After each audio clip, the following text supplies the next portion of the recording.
What's going on, Facebook Live? It's Scott coming to you today, and today I'm really wanting to talk to you about something that happened with the Q&A I did on Friday, and one of the people that was on the Facebook Live had a really great comment, and the reason I want to talk about it today is because it was such a strong belief of mine for a long time, and what I want to share is how my experiences this year and experiences of others have completely shifted that belief I had. And that was that if you're just self-motivated enough, that you really don't need a coach to get to the next level of where you're trying to go. And I would say I've noticed this particularly strong in as far as it goes with a career.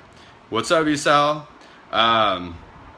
So yeah, feel free to throw in comments or questions you have, and I'll get to them, during this live video. But the thing I wanted to touch on is that belief that if I'm just self-motivated enough, that I don't really need any type of outside collaboration with someone that's experienced to help me get to that next level.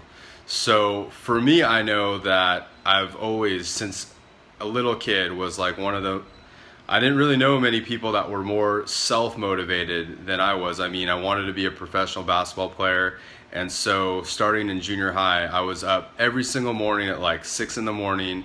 I was outside practicing at like 7 a.m. until, my mom drove me to school, playing at recess, playing at lunch, playing year round. I mean, I was so dedicated, and that's really trickled out through where I am now. I mean, if I didn't have such a high level of being self-motivated, I definitely wouldn't have been able to take on and finish a book and other things like that. And the reason I'm sharing that is not to come off like I'm bragging in any way, so hopefully it doesn't come off like that. The reason I'm sharing that is because I found for myself that even having such a high level of self-motivation or being really ambitious didn't help me get to where I needed to be in my career and starting a business. So and what I tell people is that self-motivation and determination is great, and those are great attributes, but those are really only going to get you so far. And it really wasn't until I took the risk and challenge to invest in myself with somebody that had been a business owner for 14 years that I saw the next month I literally had the best month of business in my life, and I was actually able to do the work that I'd wanted to do and struggled to do full time for like 2 years. I was finally able to do it on my own, and that's been the case for the last 8 or 9 months. So I'm really, that's been a huge shift for me, and I see that with other people. And so aside from my own experience with this, I want to point out that I think there's something different with, and hopefully people could see because it's showing my connections weak. I think there's something different when you pursue what you're passionate about for a living or your career, going after what it is that your heart desires, than a more recreational goal. And not to take away from that, but like a good example, I was a personal trainer at one point, and yes, I agree that in order to, there we go, we're back on, in order to get to a next level, having a trainer that's, excellent at what they do is a very crucial thing if you're wanting to get to a whole higher level. But I think you could still get great results if you're really self-motivated working out. And I know because I have experienced that for myself. Sometimes I do work better independently, hence why, I was able to kind of write a book, because I just set my own goals and my own priorities. However, when it comes to starting a business or using an example from, we could all hopefully agree that Olympic athletes are probably the most self-motivating individuals in the whole entire planet. So having said that, all of them have coaches, trainers, people that hold them accountable, that they work with to get them to that next level. You look at any professional athlete, you know, Michael Jordan had a coach, had a trainer, someone to hold them accountable. Muhammad Ali, he had a coach. You know, all the best people that were, you know, again, it's, you know, hard to argue that these weren't some of the most self-motivated people in the world, and they all had somebody that was in their corner that held them accountable, that they would set goals with and work towards those goals with.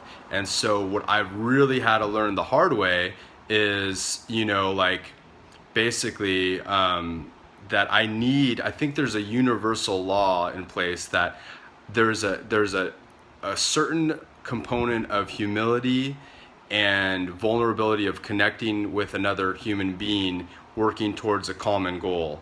And that's where I think, you know, for me, things started to really shift, and for my clients, things shift, and for other people I know that have done the same thing and experienced the same thing has really shifted. So I've seen it so many times, especially now that I'm more aware of that in myself. I see it everywhere. And so I feel like now that I could see it more clearly, I really wanted to just take the time to touch on that comment that was made, because I was like, wow, you know, I looked at it and I'm like, I believed that for so long and I don't anymore, because I just know that you know, I hit my head against the wall enough times to know that that's just not been my experience or the experience of many others. And so there's a lot of wisdom to collaborating with an expert or professional in the area that you're trying to move forward with. And Esau says the first word in all 12-step programs is we. Good message. Yeah, exactly, we. And there's something about, we all have these, what, you know, people call them all sorts of different things, limited beliefs, self you know, preservation things, like we're afraid of the unknown no matter how good it is, you know. And to get to that next level, there needs to be some type of collaboration. There needs to be some type of accountability with another human being. And especially, you know, this is the important part, a human being that is professional, has what you want, has gotten to where you want to be. Doesn't have to be the same exact industry, that's not the point, but just somebody that has gone through what you've gone through and is on the other end. And kind of like Esau, I know with 12-step programs, it's like when you get a sponsor, it's like you're working towards something in your recovery, and the person that's sponsoring you has gone before you and done that. And that's the same exact concept. This isn't a new principle I'm talking about. This isn't something that's like, you know, completely cutting edge. This has been, you know, in the history of mankind, something that, you know, all people that have achieved great things in their life have had somebody that they've worked with on a certain level as a mentor and coach. And, you know, really that accountability that's consistent, that's the thing.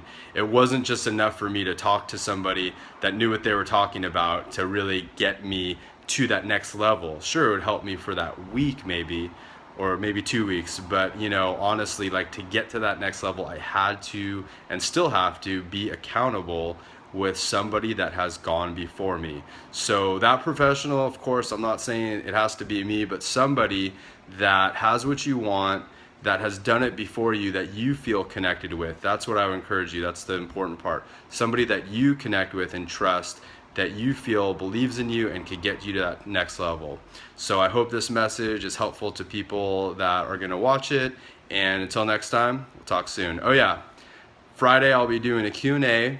It's going to be on job interviewing, and what I'm going to do is I'm going to use an example of just what I do when I work with clients, and I do these video chats and kind of go over what's called a mock interview, where I'll play the role of the employer and they'll play the role of them, and we'll go over questions and answers. And then sometimes we switch, where they'll be the employer and I'll be them, and how I would answer the questions. So while I don't have the technology to do the two people part, I will kind of role play, or at least narrate what that process looks like. And so I'm going to open it up as a Q of A, so if people have questions that they get when they are job searching, they could ask me. So until next time, it'll be Friday, probably sometime in the afternoon. Stay tuned, and we'll talk soon. Bye.